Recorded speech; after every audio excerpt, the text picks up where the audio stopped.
Michigan Out of Doors Online is brought to you in part by Big Fish Charter Services in Elginak. Experience a world-class muskie fishery on Lake St. Clair for predator fishing or a once-in-a-lifetime trip on the St. Clair River to tangle with a prehistoric lake sturgeon at Big Fish Charter Services. It's all about big fish. And by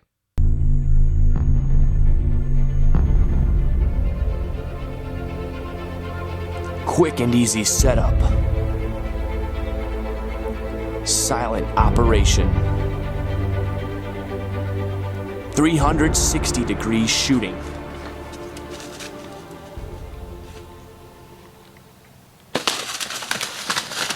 Triops 360. No limitations. Welcome to Michigan Out of Doors. I'm Jenny Olson, and this week we've got another all-new show for you. We are very excited for the fall hunting seasons to be here in Michigan, and this week we had a chance to stop in with Ted Nugent to get some archery tips for October 1st. You won't want to miss that, and Jimmy and the guys have been working on some other fun stuff too. Well, that's right, Jenny. We are jam-packed this week, and we are going to kick off this week's show about 20 miles north of Newberry in the Upper Peninsula, where I was able to tag along with a 73-year-old young lady on her very first bear hunt. You won't want to miss that story. After that, we're going to head back below the bridge over to the west side of the state to the town of Pentwater and do a little pier fishing there with a father-daughter team. Lots of good stuff on this week's show. You stay tuned. I'm Jimmy Gretzinger, and it's time for Michigan Out of Doors. From the first spring rains to the soft summer breeze, dancing on the pine forest floor, the autumn colors catch your eyes. Here come the crystal winter skies. It's Michigan, Michigan out of doors. Someday our children all will see this is their finest legacy, the wonder and the love of Michigan. As the wind comes whispering through the trees, the sweet smell of nature's in the air. From the Great Lakes to the quiet stream, shining like a sportsman's dream, it's the love of Michigan we all share. Michigan Out of Doors is presented by Greenstone Farm Credit Services, making recreational land ownership possible across Michigan and northeast Wisconsin. Begin your land financing journey at one of Greenstone's 37 locations or visit greenstonefcs.com. By G5 Outdoors, makers of the Quest and Prime bows. Manufactured and designed in Memphis, Michigan, G5 offers archery bows, broadheads, and accessories. On the web at g5outdoors.com. By Country Smokehouse, offering a variety of meat products. Country Smokehouse is located 3 miles south of I-69 on M53, just south of Imlay City. Country Smokehouse is a meat processor, a butcher, and a destination for sportsmen. We all have one, that perfect spot, a special place we go to smooth out the ripples of the day. Our perfect spot is calling. Our perfect spot is Pure Michigan. Your trip begins at michigan.org.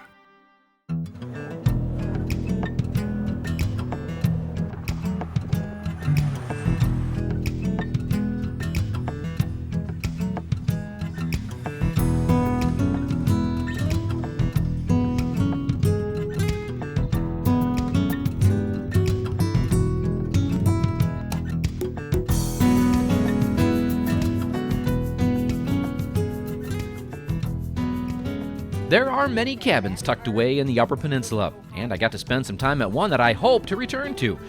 Good friend Steve Vandemark has had a place for several years, and as soon as we got things opened up, we quick hit the woods to freshen his bear bait he had only had in the UP for a few weeks. Oh, about 3 weeks now. Okay. So it's... You got some bears coming in? Yeah, last week we checked and we had about 6 or 7 different bears coming in. Now, how many trips up here did you have to make to bait this? I've only done 2. There's so many bears this year that my neighbor, he baited it once for me. Okay. So, but yeah, it's there's so many bears that don't know where they're all coming from. I've never had this many bears before. Wow. So hopefully we'll have a good hunt. The trail cams were hung to check the time the bears were arriving and get an idea of what kind of bears we had. I first met Steve through our relationship with the Michigan Propane Gas Association, and it only makes sense that Steve's entire backcountry cabin is run by propane. So back to camp we went to join Steve's wife, Shelley, and her mother, Karen Cush, who was our hunter for this bear hunt. Now, Karen has been hunting for several years but has never hunted bear before. We were all pretty excited for the next day's hunt.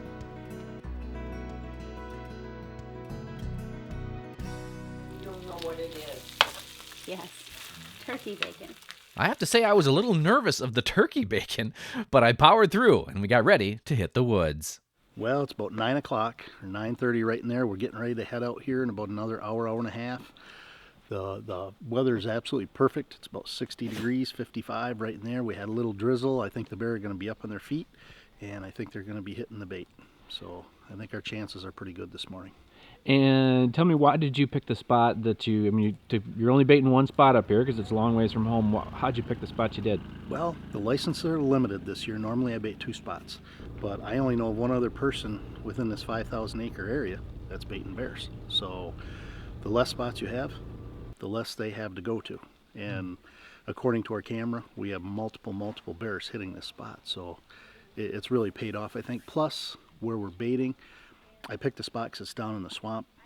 Basically, bears are known to live down in the swamp. They sleep down in there, and I'm close to their bedding area, I think, and I think that's going to pay off dividends, because usually you run out of daylight as they're coming in, and according to our camera, we have them there at noon, we have them there at 3, we have them there at 4, and I'm projecting we're going to shoot this bear well in the daylight hours.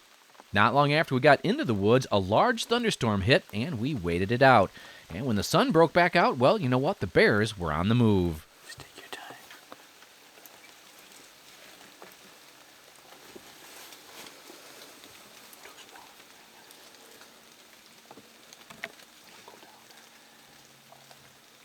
I don't know, that looks pretty nice. This bear came in and sat down just out of view for Karen and the camera. Now, it did come back into the shooting lane, but never stopped and gave Karen the kind of shot that we were looking for. So hoping to see more bear, we hung tough for a few more hours and were rewarded by another good bear. And this time, Karen was a little too quick on the trigger as the bear moved across the bait.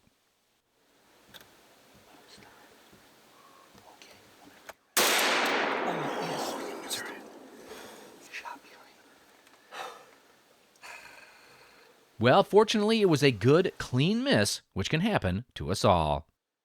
Well, what happened, young lady? We're just getting warmed up in here, right? Yeah. Oh, Jimmy, this stinks.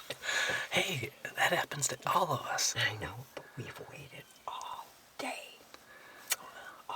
for this. Well, we got a little more time left. You never know. Might be another one out there.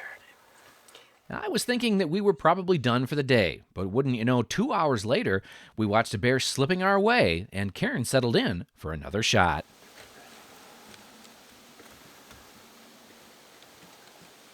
Take whatever you feel comfortable. Good shot. Yes. Good shot. Nice. Perfect shot. Okay, listen.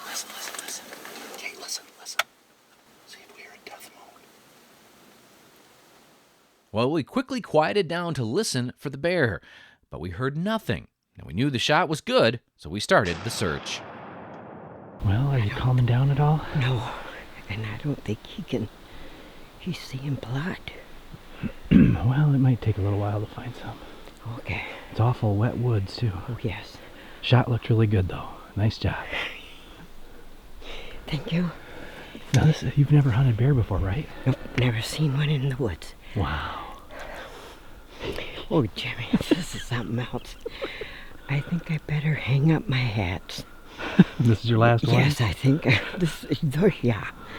Oh, I can't even come up with words. At these moments, the phrase "can't come up with words," well, you know what? It fit pretty well. We did finally find some blood, and the bear only went 60 to 70 yards. Yeah, look at them claws. We need to poke him in the eye to make sure that he's not... Oh, yeah, we got... That's all right. Oh, come here. We Wow. gotta get this thing back to There, see how pretty? Oh, this is going to be a chore. It's only 100 yards, but woof. What a beautiful Michigan black bear. Nice shot. Nice shot, Karen. Oh, Yep. thank you. Is that known as redeemed yourself Yes, you did. or something like that? Oh. Oh, nice.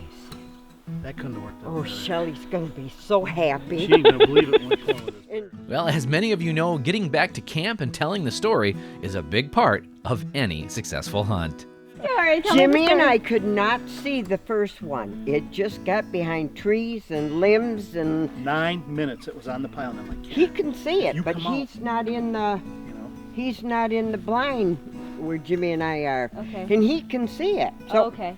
anyways, it left. Okay, it came and left, and then the second one came in. Yeah, well, we shouldn't talk about the second one. That's not a very good you story. took a practice shot so you could get the bigger one, right? Oh, well, That's what all you right. did, Now that's right? one way Okay. to look at it. Well, Karen was a lot of fun to hunt with, and as the night settled in, my favorite part of any hunting trip was underway, the campfire at hunting camp. It doesn't get much better than this, and the next day, we ran into Newberry to check in Karen's bear. Each bear taken in the state of Michigan does need to be checked in at the DNR, where they find out exactly where you harvested your bear and get some information about the animal. Well, so what we do with this tooth is it gets sent down to the lab, and they take a cross section of it, and they count the rings in the tooth, and that gives you the age of the bear. This was a hunt I won't soon forget. A day deep in the woods of the UP is about as good as it gets, with a hunter who summed it up perfectly. Can't even come up with words. Words simply fail to capture what a hunt truly is all about. At its heart, it's conservation, it's family, it's friends, it's Michigan's Out of Doors. Ted Nugent is one of the most well-known archers right here from our home state of Michigan. When I had a chance a couple of weeks ago to stop into his place near Jackson and find out a little bit more about what makes him so successful with archery season and shooting a bow, I figured I'd better do it. Talk to me.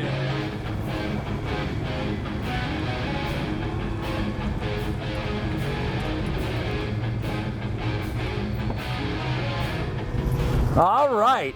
I might be a Texan, but I will be forever a loyal Fred Bear Michiganiac. And the Michigan wilds are my Michigan Out of Doors. Story of my life. Kill it and grill it until you can't see straight. So let me ask Jenny Olson, are you looking for some Uncle Ted backstrap tips for future campfire joy? We need some practical archery tips for everyone heading out October 1st. Well, you know, all the greatest bow hunters in the world, one of which I am not, but I'm working on it, and that's the trick, is you need to want to be the very best that you can be. I practice all year. I don't think a day in my life goes by where I don't touch off a couple dozen arrows. I got lucky to meet Fred Bear when I was a little boy, going up north every year with my dad on October 1st. And so I have been in the presence of the masters. So if something comes out of my mouth that is suspicious, you need to rethink it, because it comes from the greatest bow hunters that ever lived. I've been lucky to share those campfires. And they will all tell you, the first thing, before I talk about gear, before I talk about, you know, shot placement and muscle memory and shot sequence, 99% is upstairs. And if you're the Motor City Madman, you got to readjust upstairs before the hunting season starts. So you have to have a mental predator attitude. You have to really, really want to kill that animal cleanly. You want to make a deadly shot or don't shoot. And I haven't bought meat in probably 50 years. Because I hunt every day. I'm not the greatest bow hunter, but I am persistent. So you need to start preparing way before the season starts. And then you go from the mindset where you turn off the rock and roll, not all the way, but you shut down all your life stress mechanisms. You really have to become a conscientious, focused predator. And I'll tell you, in this crazy world we live in, everybody knows that things are real crazy right now. And if you concentrate on the mystical flight of the arrow, and I have a muscle memory where I look at the spot, my bow is light enough draw so I don't have to disturb the animal by whipping it up in the air and grunting and groaning to pull it back. I shoot 45 pounds, and I look at the spot I want to hit. I ignore the animal, look at the spot, settle in, and I touch it off by finishing with my back muscles. And I do that over and over and over again, a couple million times a year, just to make sure that when that pressure of the beast arriving, that I go into subconscious, cocked, locked, and ready to rock mode.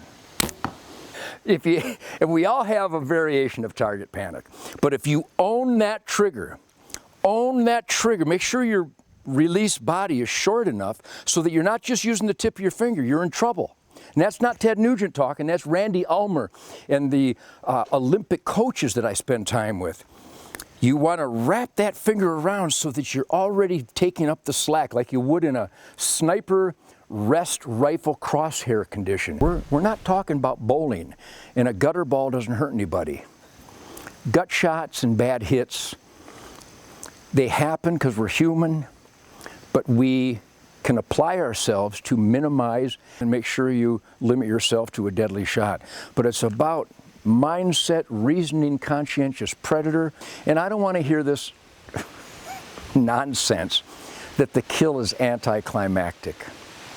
When was the last time you came back to camp after not killing anything and went, "Hey man, what a great hunt, give me a high five, it was awesome"?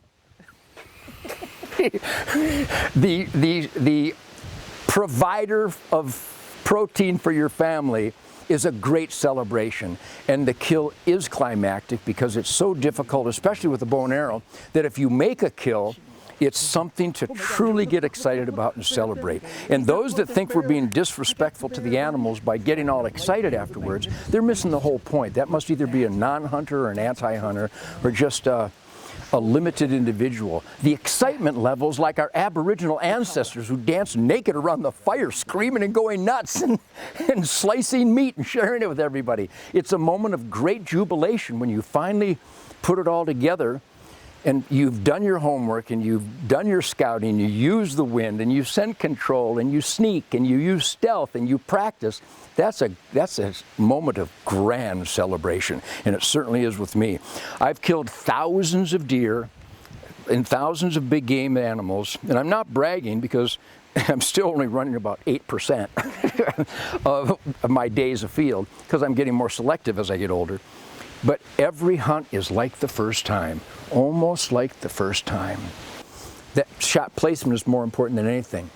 And sadly, we have an attrition rate in the bow hunting world because so many people quit because they hurt their shoulder shooting 70-plus pound bows, even 60-plus pound bows. And the Fred Bear mantra remains accurate. Shoot the heaviest bow you can shoot accurately. But if it includes a grunting, groaning struggle, you're alarming the animals. Now you're shooting at a wired, sprung animal that can dodge any arrow from any bow. So I am convinced that lighter is always better. A lighter draw is more graceful, it's smoother, you're going to be way more accurate. And that's why there's no minimum draw weight in Michigan. There's no minimum draw weight in most states, because the same with a minimum age. We're individual free people. We can make the decision.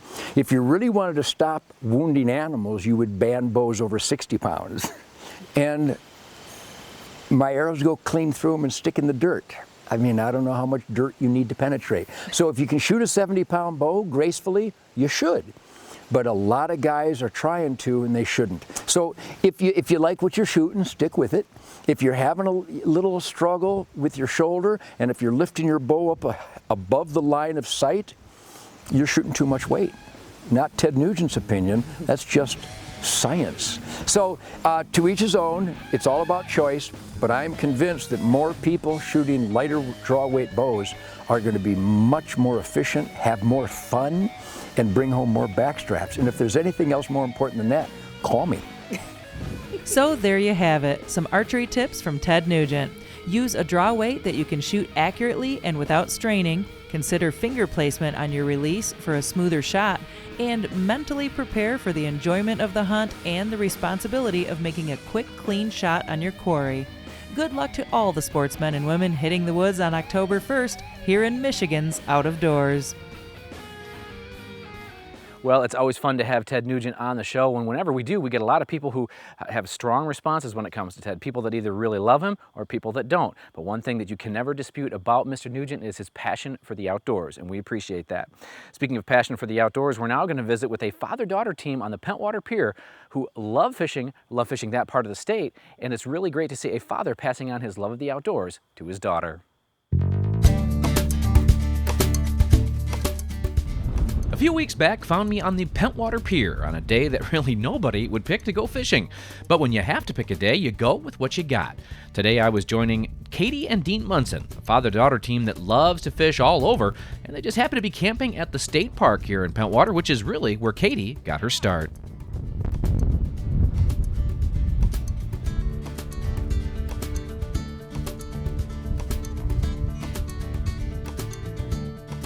I got started fishing because my dad's always been a fisherman, so he started me off pretty young, and I just loved it right away. I loved being outside, I loved catching fish. First started off with, some bluegills, perch, and then just worked my way up, and I'm still working my way up. It was actually an old-timer who got in touch with me who fishes this part of the state, who said I just had to meet this young lady who has become one heck of a fisherman. I have to say he was right. She was on fish right away. Nice job. Thank you. All right. Well, to start, nice job. Thank you.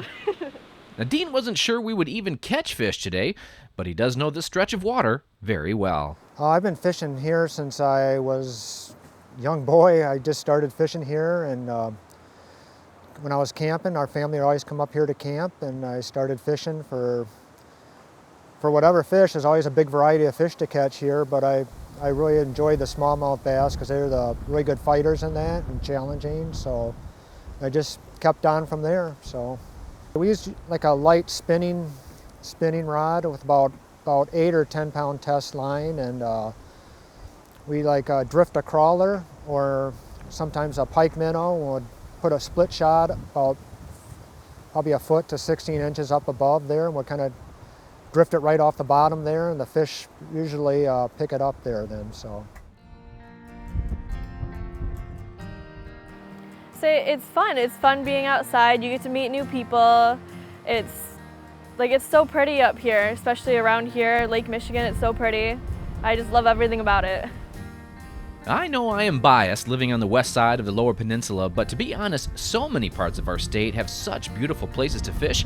It's really a great part of getting folks interested in the outdoors.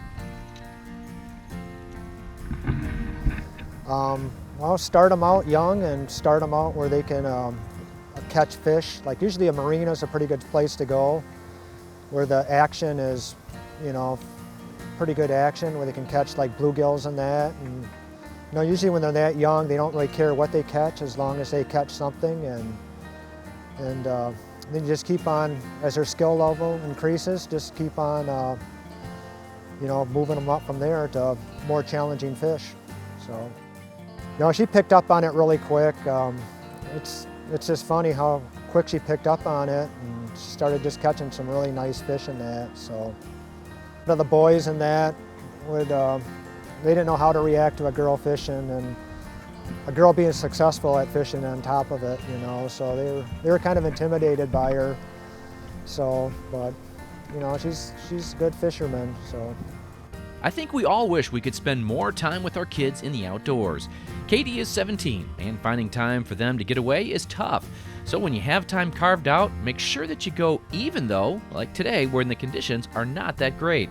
It does help when you're targeting such an aggressive fish, though, like a smallmouth. Oh, they're just a kind of aggressive fish, and they're really great fighting fish. I think pound per pound, they're like the best fighting fish pretty much. You hook into a 20-incher in that, and you have your hands full with light tackle in that. So, and I know Katie enjoys it too. She enjoys the fight of the fish in that. So. It's great having your kids out there with you in that. It's a good bonding experience with them, and I'm just glad she picked it up in that. So that's something she's probably going to do the rest of her life is fish. Oh, there we go. Nice job. Thank you.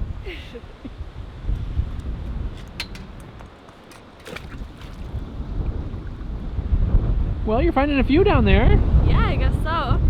Are these about the normal size, or are they smaller or bigger? We usually catch quite a bit bigger. Oh, really? Mm-hmm. Okay. Whether you're on a camping trip or you can squeeze in a few hours after school, take the time to take your kids hunting and fishing. You will be glad you did. Thanks for joining us this week for Michigan Out of Doors. Make sure you check us out online when you get a chance. You can do it a couple of different ways on our website at michiganoutofdoorstv.com or on our Facebook page at Michigan Out of Doors TV. We're on there every few days letting you know where we are, where we're headed next, and what's going on. You won't want to miss it because we do have a lot of fun stuff coming up for you. Well, and if you do follow us on Facebook, you've been seeing all sorts of young, successful hunters that have been posting their pictures on Facebook from the youth season that was just a couple of weeks ago. We're going to be having that story on next week's show. And of course, if you're watching this on Thursday, it's October the 1st. The bow season is underway, so we'll be having that over the next couple of weeks. Lots of stuff happening here in the state of Michigan if you are a sportsman. And just kind of a teaser to put out there, by the end of this month or maybe the first part of November, we're going to be bringing back our regional reports. That's something that Fred Trost did, Bob Garner did along for years and years, kind of giving you up-to-date information from around the state. We're going to be bringing that back, and we're going to be leaning on you, the viewer, to be bringing us some of that information. We'll have more on that over the next couple of weeks. Thanks so much for joining us this week, and hey, if we don't see you in the woods or on the water, hopefully we'll see you right back here next week on your PBS station. Michigan Out of Doors is presented by the Michigan chapters of Safari Club International. For over 40 years, SCI has been protecting hunters' rights and promoting wildlife conservation here in Michigan and around the world. SCI chapter locations can be found on the web at firstformichigan.org. By Jay's Sporting Goods, with locations in Clare and Gaylord. Jay's, serving the Michigan outdoor enthusiast since 1971 with a wide variety of outdoor products. The gear, the knowledge, the tradition of Jay's, on the web at jayssportinggoods.com. By Rosie Brothers. Located in Dryden, Michigan, Rosie Brothers has been serving Michigan for over 40 years. Specializing in outdoor needs, Rosie Brothers features Kubota tractors and equipment for use in farm, home, or commercial needs. On the web at rosiebrosinc.com. By Propane, Clean American Energy. Propane retailers promote the safe use of Michigan-produced gas energy in homes, farms, and businesses across our great state. Learn more at usemichiganpropane.com. Closed captioning is provided by the Michigan Propane Gas Association, Clean American Energy. Propane realtors promote the safe use of Michigan-produced gas to outdoor enthusiasts across our great state. When I wander far away, a dream stays with me night and day. It's the road that leads to my home state. I am a Michigan man. Changing seasons paint the scene like rainbow trout in a hidden stream. The white-tailed deer in the tall pine trees.